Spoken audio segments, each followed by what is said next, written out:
When someone comes to you with a mistake, before you even think about the solution, before you assign blame, your nervous system spikes. Your instinct is to protect, to control, to get angry. You look at them and you say, "What do you mean? How did this happen? Who dropped the ball? Did your face go hard? Did your voice get tight? Did you immediately start asking who screwed it up? Because if you did all that, you just punished the messenger." But leadership is not about indulging your instincts. It's about managing your internal state so that your team can do their best work.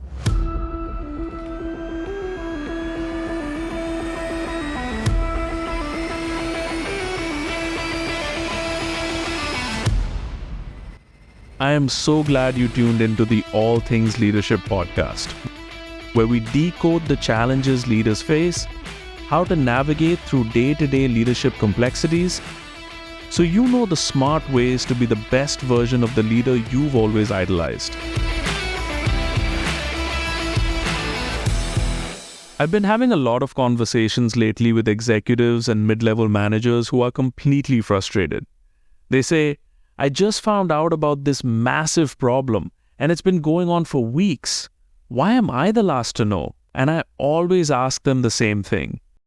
When they finally brought you the bad news, what was your reaction? Let's get real for a second. We love to blame the team for hiding things. We say they lack ownership or they aren't proactive. But if your people are hiding mistakes, it is because your past reactions taught them that speaking up is dangerous. Machiavelli said it best in his book, The Art of War. He said, if you kill the messenger, you ensure that future messengers will never arrive. It is basic self-preservation.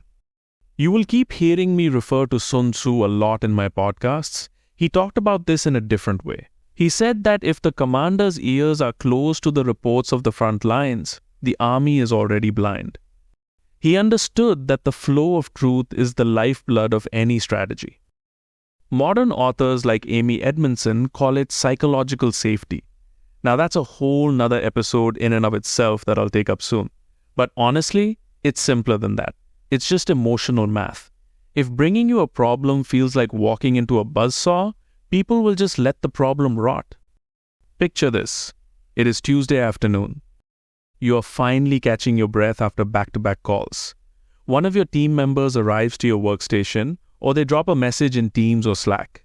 They say, "Hey, I need to let you know, the client deliverable for Friday isn't going to happen. We hit a major roadblock."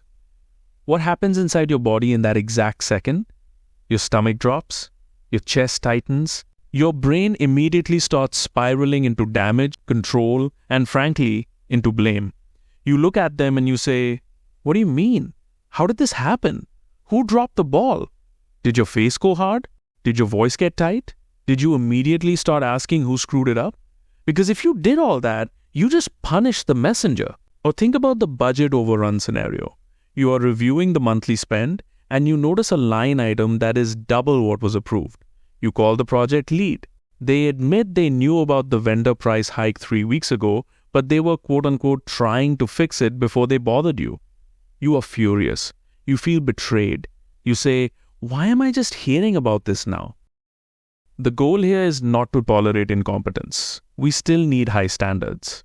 But you have to reward the inconvenient flag. When someone comes to you with a mistake, before you even think about the solution, before you assign blame, your very first reaction must be a single phrase. "Thank you for telling me." That's it. Now, I know what you're thinking. You're thinking, "But they just cost us $10,000. Or maybe more. Who knows? So am I now supposed to just pat them on the back? No. You're not praising the mistake. You are rewarding the transparency. Because here is the reality. You can't fix what you don't know. And a late, polished presentation is infinitely more dangerous than an early, ugly warning. Let that sink in. I see this all the time in corporate environments. Teams spend hours, sometimes days, putting together a beautiful, clean-looking deck to explain why a project is failing. They use passive language. They say things like, "We encountered headwinds," or "There were systemic delays." Why? Because they are managing your reaction. They are protecting themselves from the cross-examination. They are spending their cognitive energy on impression management instead of problem solving. Let's be honest about how hard this is. When a team member drops a bomb on you in the middle of a Tuesday, your nervous system spikes. Your instinct is to protect, to control, to get angry. But leadership is not about indulging your instincts. It's about managing your internal state so that your team can do their best work. You have to swallow the fire. Now, I know some of you are probably thinking, it's easier said than done. Well, yes, that is true leadership. And I talk about uncomfortable things here. If anyone ever told you that leadership was going to be easy, you and them both need to wake up and smell the coffee. So then, what do you do when they tell you the bad news? You take a breath. You drop your shoulders. And you say, thank you for bringing this to me. Let's look at what we're dealing with. You can still hold them accountable. You can still correct the process. But you have to separate the act of reporting from the act of failing.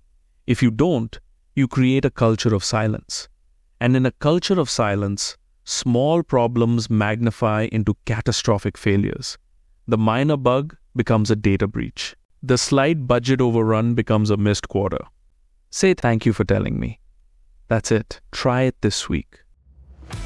If you've made it this far, I want to thank you for listening in and hope that this had added some value.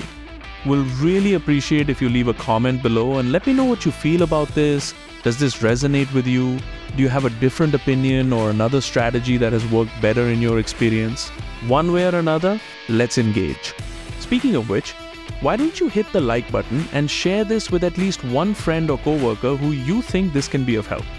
Subscribe to The Learner Abhi on YouTube and Instagram while I go prep for our next episode on all things leadership.